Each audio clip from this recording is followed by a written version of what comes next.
ഗിരാഗോപി sponsored സ്ഥാനാർത്ഥിയെന്ന് ആവർത്തിച്ച് C Mukundan. പാർട്ടിക്ക് പുറത്തുനിന്നാണ് sponsor ഉള്ളത്.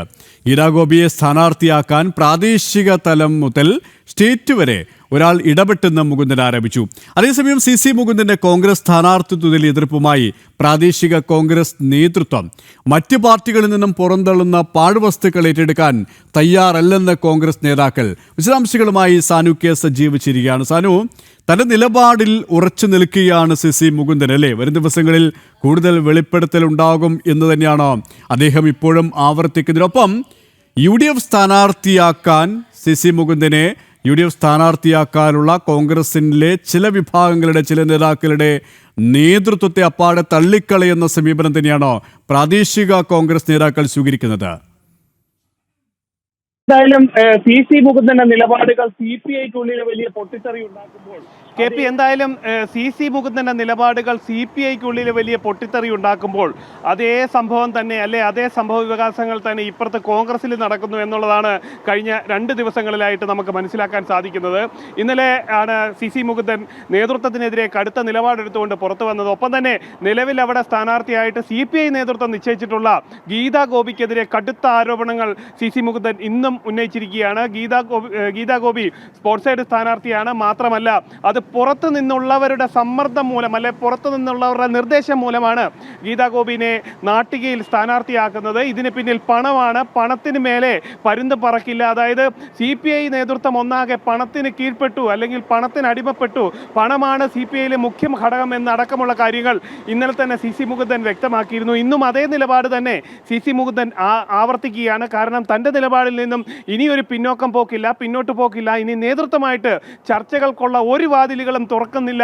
CPI നേതൃത്വമായിട്ട് പൂർണ്ണമായിട്ടും CPI നേതൃത്വത്തിന് മുന്നിൽ തൻ്റെ വാതിൽ അടയ്ക്കപ്പെട്ടു എന്ന് തന്നെയാണ് സി മുകുന്ദൻ അർദ്ധശങ്കയ്ക്ക് ഇടയില്ലാത്ത വിധം വ്യക്തമാക്കിയിട്ടുള്ളത്. എന്തായാലും CPI നേതൃത്വം ഇനിയും ചർച്ചകൾ നടത്താം എന്നുള്ളൊരു കാര്യമാണ് ജില്ലാ നേതൃത്വം വ്യക്തമാക്കുന്നത്. സി മുകുന്ദനെ ഇതുവരെ പാർട്ടിയിൽ നിന്നും പുറത്താക്കിയിട്ടില്ല എന്ന് CPI ജില്ലാ നേതൃത്വം പറയുമ്പോൾ സി മുകുന്ദൻ പറയുന്നത് തൻ്റെ എല്ലാ സ്ഥാനമാനങ്ങളും താൻ രാജിവെക്കുകയാണ്.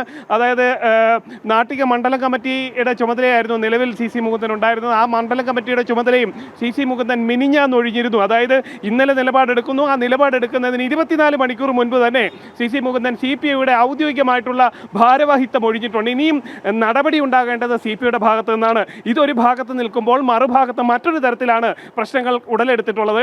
അതായത് സി മുകുന്ദനെ നാട്ടികയിലെ സ്വതന്ത്ര സ്ഥാനാർത്ഥിയായിട്ട് പിന്തുണ നൽകുന്നതിനുള്ള നീക്കമാണ് കോൺഗ്രസിന്റെ നേതൃത്വത്തിൽ നടക്കുന്നത്. എന്തായാലും ഇന്നലെ ജോസ് വള്ളൂർ, KPCC-യുടെ സെക്രട്ടറി ആയിട്ടുള്ള ജോസ് വള്ളൂരും അതേപോലെ തന്നെ സി മുകുന്ദനും MLA ഓഫീസിൽ വെച്ച് കൂടിക്കാഴ്ച നടത്തിയിരുന്നു. ആ കൂടിക്കാഴ്ച KC വേണുഗോപാലിൻ്റെയും ഒപ്പം തന്നെ രമേശ് ചെന്നിത്തലയുടെയും നിർദ്ദേശപ്രകാരം ഒരു ദൂതനെ പോലെയാണ് ഇന്നലെ ജോസ് വള്ളൂർ എത്തി സി മുകുന്ദനുമായിട്ട് കൂടിക്കാഴ്ച നടത്തിയത്. ഈ കൂടിക്കാഴ്ച നടത്തുമ്പോൾ തന്നെ മറുഭാഗത്തും വലിയ രീതിയിലുള്ള പ്രതിഷേധം കോൺഗ്രസിൻ്റെ പ്രാദേശിക തലത്തിൽ നിന്ന് ഉരുത്തിരിഞ്ഞു വന്നിരുന്നു. ഇന്ന് അവർ പരസ്യമായിട്ട് അവരുടെ നിലപാട് പറഞ്ഞിരിക്കുകയാണ്. ഏതെങ്കിലും പാർട്ടിയിൽ നിന്ന് പുറന്തള്ളുന്ന വിഴുപ്പിനെ ചുമക്കേണ്ട നിലയിലേക്ക് നാട്ടികയിലെ കോൺഗ്രസ് നേതൃത്വം മാറുകയാണ്. അത് ഒരിക്കലും അംഗീകരിക്കാൻ സാധിക്കില്ല. താഴെത്തട്ടിൽ നിന്ന് പ്രവർത്തിച്ചു വരുന്നവരെ സ്ഥാനാർത്ഥിയാക്കണം. ഒപ്പം തന്നെ യുവാക്കൾക്ക് ഇതിനു വേണ്ടിയിട്ടുള്ള ഒരു പരിഗണന നൽകണം. യുവാക്കളെ മത്സരരംഗത്തേക്ക് ഇറക്കണം. നിലവിലെ നേതൃത്വത്തിന്റെ തീരുമാനം പുനഃപരിശോധിക്കണമെന്നും കോൺഗ്രസ് നേതൃത്വം പറയുകയാണ്. അതേപോലെ തന്നെ യൂത്ത് കോൺഗ്രസ് നേതൃത്വവും ഇപ്പോഴത്തെ നിലപാടിൽ കടുത്ത അമർഷത്തിലാണുള്ളത്. യൂത്ത് കോൺഗ്രസ് പരസ്യ പ്രതിഷേധത്തിലേക്ക് കടക്കുമെന്നാണ് നമുക്കറിയാൻ സാധിക്കുന്നത്. തൃശ്ശൂരിൽ നിന്നും സാനു കെ സജീവാണ് വിശദാംശങ്ങൾ നൽകിയത്.